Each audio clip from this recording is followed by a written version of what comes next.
Le thème de la mémoire est particulièrement cher à Chris Marker.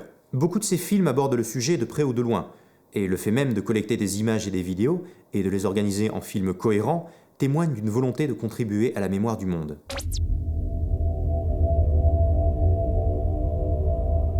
Il dit d'ailleurs à ce propos dans son documentaire de 1966 « Si j'avais 4 dromadaires », C'est l'instinct de chasse sans l'envie de tuer. C'est la chasse aux anges. On traque, on vise et clac. Au lieu d'un mort, on fait un éternel. Des éternels, il en a fait plusieurs. À partir des années 80, il réalise toute une série de portraits sur des personnalités qui ont influencé chacune à leur manière le cours de l'histoire.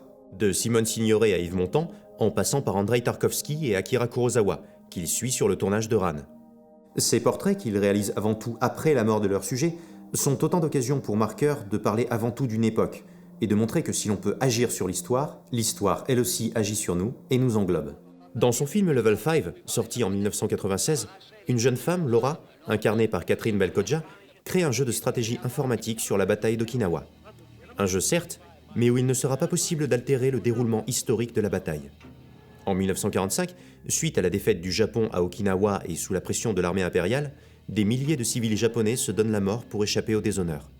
Marker, qui avait 18 ans en 1939 et qui a été un fervent résistant, a particulièrement conscience du danger que peut représenter l'oubli des horreurs de la guerre. C'est un des grands motifs markeriens. Refuser l'oubli. Réparer la mémoire brisée du monde pour mieux préparer l'avenir.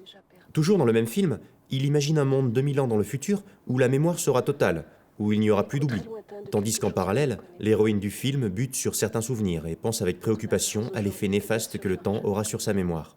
Tout comme la mémoire, Marker a conscience que les images filmées, pourtant immuables, sont elles aussi faillibles, peuvent nous mentir et être utilisées à des fins propagandistes. Il en fait la démonstration dans Lettres de Sibérie, où il diffuse les mêmes images à 3 reprises, mais avec un commentaire voix off différent, altérant ainsi notre interprétation de la scène qui exprime une chose, puis son contraire. En enregistrant aussi objectivement que possible ces images de la capitale Yakoute, je me demandais franchement à qui elle ferait plaisir, puisqu'il est bien entendu qu'on ne saurait traiter de l'URSS qu'en termes d'enfer ou de paradis. Par exemple, Yakoutsk, capitale de la République socialiste soviétique de Yakoutie, est une ville moderne, où les confortables autobus mis à la disposition de la population croisent sans cesse les puissantes hymnes triomphes de l'automobile soviétique. Dans la joyeuse émulation du travail socialiste, les heureux ouvriers soviétiques, parmi lesquels nous voyons passer un pittoresque représentant des contrées boréales, s'appliquent à faire de la Yakoutie un pays où il fait bon vivre. Ou bien, Yakoutsk, à la sinistre réputation, est une ville sombre, où tandis que la population s'entasse péniblement dans des autobus rouges sans, les puissants du régime affichent insolemment le luxe de leurs hymnes, d'ailleurs coûteuses et inconfortables. Dans la posture des esclaves, les malheureux ouvriers soviétiques, parmi lesquels nous voyons passer un inquiétant asiate, s'appliquent à un travail bien symbolique, le nivellement par le bas. Ou simplement, à Yakoutsk, où les maisons modernes gagnent petit à petit sur les vieux quartiers sombres, un autobus moins bondé que ceux de Paris aux heures d'affluence croise une Zim, excellente voiture que sa rareté fait réserver au service public. Avec courage et ténacité, et dans des conditions très dures, les ouvriers soviétiques, parmi lesquels nous voyons passer un Yakoute affligé de strabisme, s'appliquent à embellir leur ville qui en a besoin. Mais l'objectivité non plus n'est pas juste. Elle ne déforme pas la réalité sibérienne, mais elle l'arrête, le temps d'un jugement. Et par là, elle la déforme quand même. Ce qui compte, c'est l'élan et la diversité. Ce n'est pas une promenade dans les rues du Yakoutsk qui vous fera comprendre la Sibérie.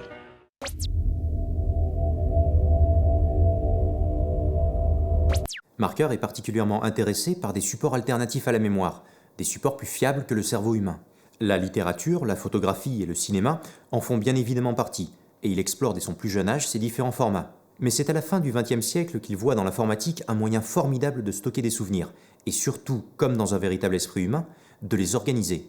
En 1997, il crée InMemory, un CD-ROM interactif dans lequel il cartographie son esprit, ses centres d'intérêt, son travail, et dans lequel le joueur-spectateur évolue de façon non linéaire dans la mémoire de Marker, non pas en l'abordant de manière chronologique, mais géographique, comme il le présente lui-même.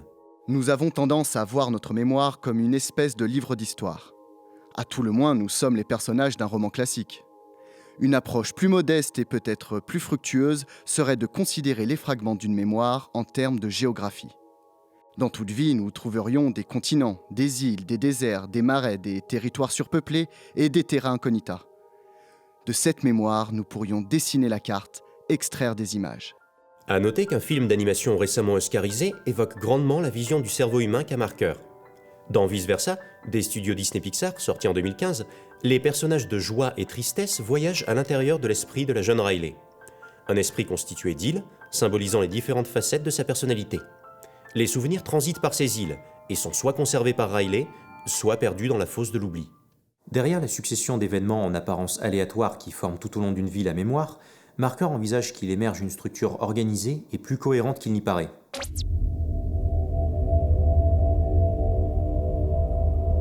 C'est dans La Jetée que Marker nous expose pour la première fois de manière explicite sa vision de la mémoire. La forme même du film évoque immédiatement un album photo dans lequel Marker collecte différents souvenirs du futur. Souvenirs pas encore advenus, mais qui résonnent pourtant auprès de ceux de sa génération. Encore une fois, le spectre de la Seconde Guerre mondiale n'est pas loin. Très vite, le film nous présente, grâce à un habile montage à base de surimpression et de cache contre cache, des images de Paris en ruine, ce qui ne manque pas d'évoquer les nombreuses villes bombardées et rasées à cette époque.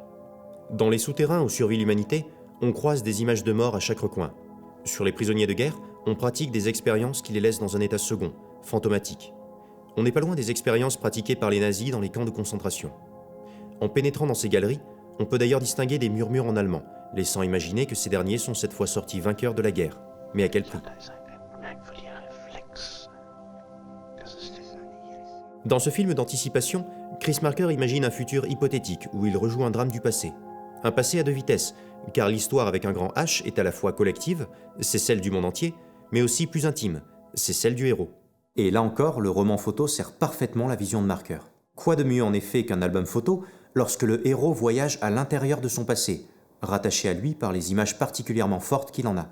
D'ailleurs, cette manière de raconter une histoire est directement issue du passé de Chris Marker, qui, enfant, possédait un patéorama, sorte de lanterne magique qui faisait se succéder des images de films célèbres auxquelles Marker rajoutait ses photographies et dessins personnels, créant ainsi ses premiers films. Dans un texte publié en 2003, il écrit « De mes camarades d'école, Jonathan était le plus prestigieux. Il était donc naturel qu'il fût le premier à qui montrer mon chef-d'œuvre. Jonathan me ramena rapidement à la sobriété. Mais idiot, le cinéma c'est des images qui bougent. On ne peut pas faire un film avec des images fixes. 30 ans passèrent, puis je réalisai La Jetée. »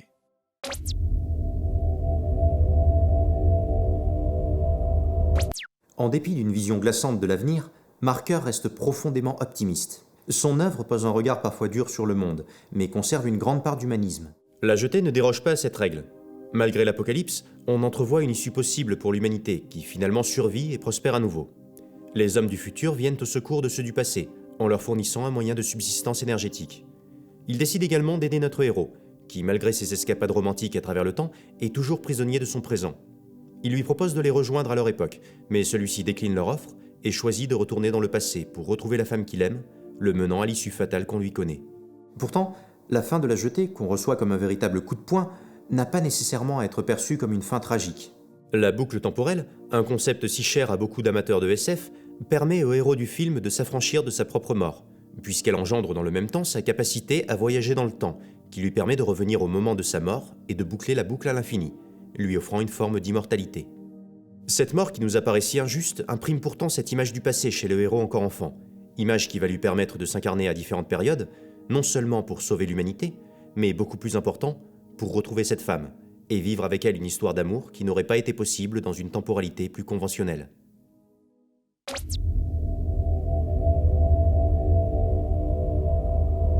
Pour concevoir cette boucle temporelle et l'histoire d'amour qui en découle, Chris Marker va s'inspirer d'un des monuments du cinéma américain, l'une de ses œuvres favorites, Sueur froide, Vertigo dans son titre original.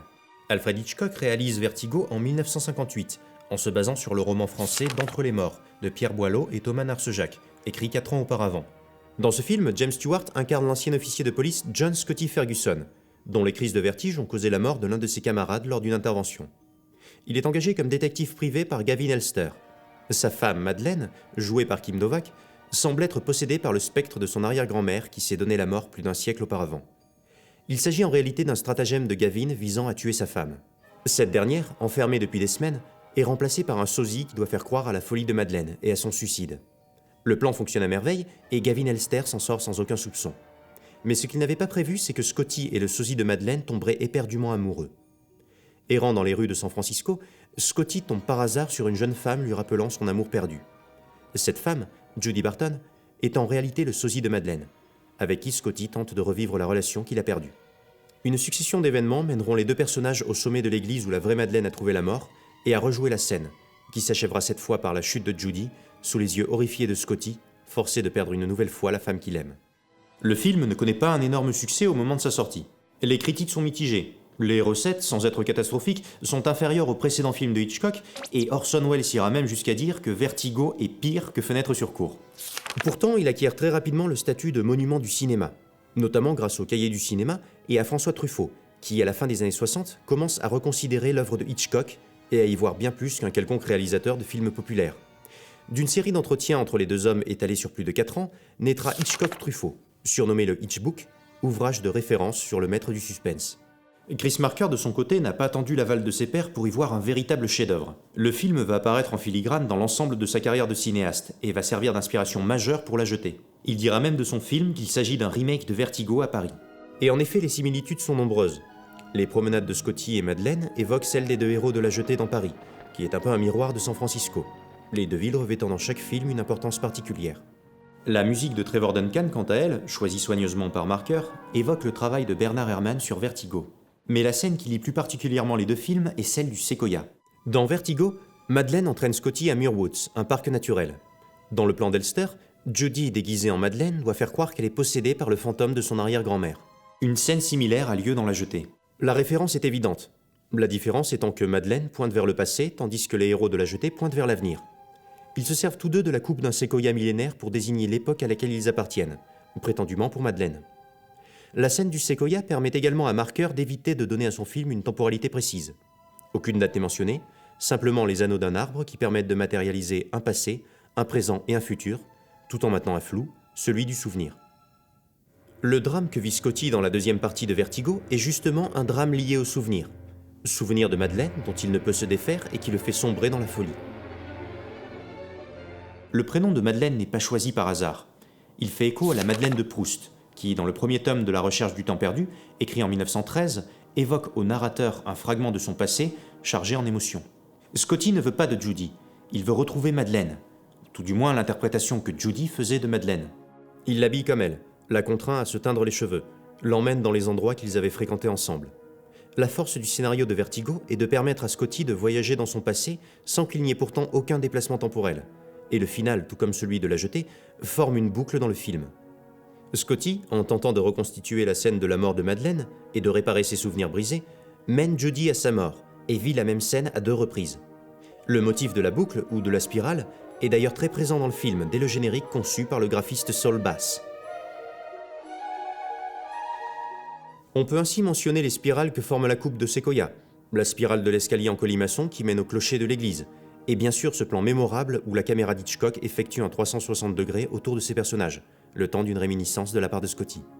Et comment ne pas parler de la spirale du chignon de Madeleine, élément essentiel du personnage qui renvoie à son arrière-grand-mère. Pas étonnant que l'héroïne de La Jetée arbore cette même coupe, du moins jusqu'à la scène du séquoia où elle manipule ses cheveux et les relâche. Scotty est prisonnier de la spirale.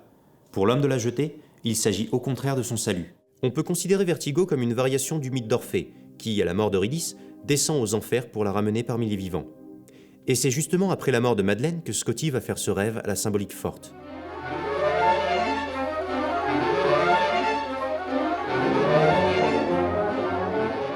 Il sombre dans la dépression et descend à son tour aux enfers jusqu'à ce qu'il croise Judy. Les deux héros pensent pouvoir ramener une morte à la vie. Mais c'est en regardant derrière eux qu'Orphée et Scotty perdent justement la femme qu'ils aiment. Il s'agit d'un mythe sur l'impossibilité de réparer un moment brisé. En vivant dans le passé, Scotty aura doublement souffert de la perte de Madeleine. Marker fait évoluer la vision du mythe, mais La Jetée s'y rattache tout de même. Le héros part lui aussi en quête de son Eurydice, non pas aux enfers, mais à travers le temps. Marker puise dans le matériau d'Hitchcock pour établir le scénario de La Jetée. Il rajoute le concept de voyage dans le temps, mais on constate que l'essence reste la même. Plus qu'un simple exercice de citation, il fait revivre le souvenir de Vertigo, l'altère, fusionnant plusieurs thématiques pour proposer une œuvre nouvelle. C'est toute la vision du cinéma qu'a Marker qui est en jeu. Vertigo n'est pas qu'une œuvre singulière, mais s'inscrit dans un fond commun, dans lequel chaque cinéaste puise et rajoute sa pierre à l'édifice. C'est presque une mise en abîme du cinéma, et même des mythes en général qui se répètent et se recyclent à l'infini. Vertigo aura droit à une citation plus directe de la part de Marker en 1982, dans son documentaire Sans Soleil, que beaucoup qualifient de best-of Marker. Il se dissimule pour l'occasion derrière un cinéaste fictif du nom de Sandor Krasna, qui évoque fortement le Chris Marker globetrotter des années 50. Quelque part entre le Japon et l'Afrique, il y a San Francisco. Marker y fait une sorte de pèlerinage sur les lieux de tournage de Vertigo. Il traque le film d'Hitchcock comme Scotty traquait Madeleine, et dérive petit à petit jusqu'à Muir Woods, et à un autre film qu'il ne nommera jamais, mais que l'on reconnaîtra comme étant le sien. Dans le numéro 400 du magazine Positif, Marker propose son interprétation de Vertigo. La deuxième partie du film serait, selon lui, une hallucination de Scotty, qui, anéanti par la mort de Madeleine, imagine un scénario dans lequel il pourrait la retrouver, ne serait-ce qu'un temps.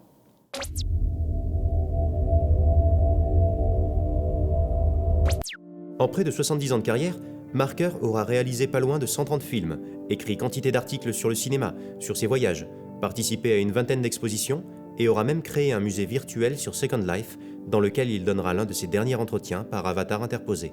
Son militantisme politique et social parcourt non seulement son œuvre, mais sa vie tout entière. Il demeurera toujours à l'avant-garde du progrès, toujours à l'affût des nouveaux médiums et moyens d'expression, en participant par exemple à l'éclosion des groupes de discussion en ligne dès la naissance d'Internet. Il meurt à Paris le 29 juillet 2012, le jour de son 91e anniversaire, laissant derrière lui plusieurs générations d'artistes marqués par son empreinte.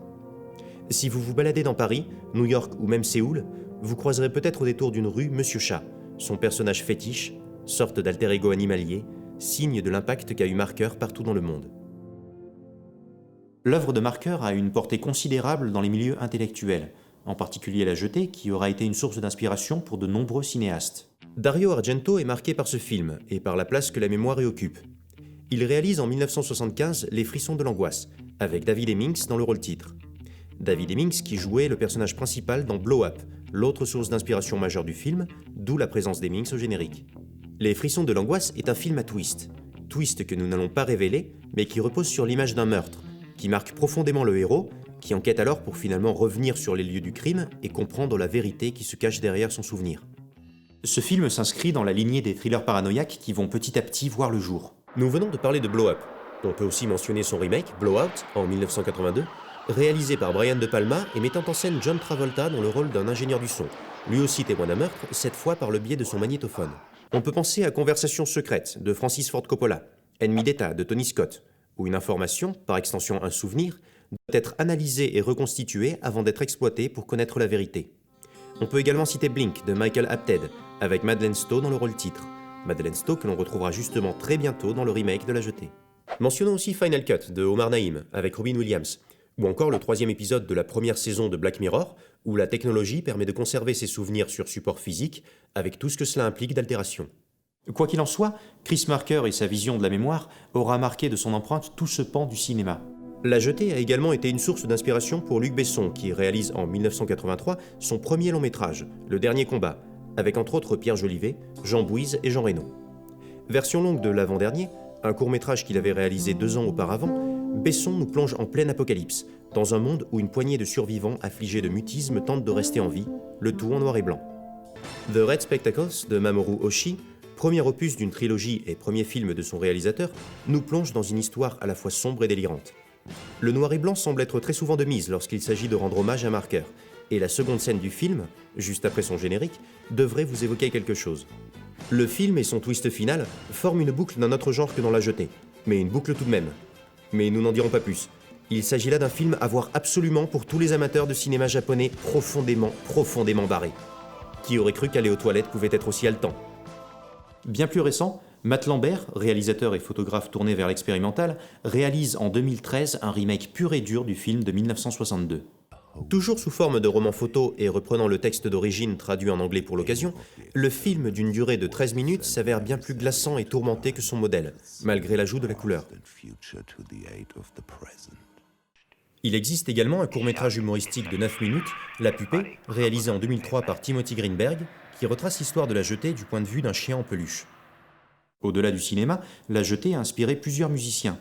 David Bowie, qui nous a récemment quittés, artiste complet et grand amateur de science-fiction, fait référence aux expérimentations subies par le héros de La Jetée lors d'une scène de torture dans son clip Jump They Say en 1993. Même chose avec le groupe Sigus Sputnik et leur clip Dancerama. Noir et blanc, narration à base de photographie, un aéroport et des expérimentations pratiquées sur le chanteur. L'hommage est clairement assumé. La Jetée est un film culte pour de nombreux cinéphiles, à tel point qu'il existe à Tokyo un bar qui porte son nom, dont les murs sont couverts d'images du film. Marker, amusé, fait apparaître le bar quelques secondes dans son film Sans Soleil. L'endroit est également présent dans le film Tokyo-ga de Wim Wenders, lors d'une scène où Marker lui-même fait une apparition, caché derrière un dessin de chat. C'était la deuxième partie de notre dossier Total Remake sur La Jetée et l'Armée des 12 singes. Merci à tous d'avoir suivi l'émission. N'hésitez pas à vous abonner à notre chaîne YouTube et à nous suivre sur notre page Facebook et sur Twitter. Et si vous voulez soutenir l'émission et nos autres projets, Tipeee existe aussi. Je vous dis à très vite pour la troisième partie, et je vous propose de finir comme d'habitude par un petit récapitulatif. À bientôt!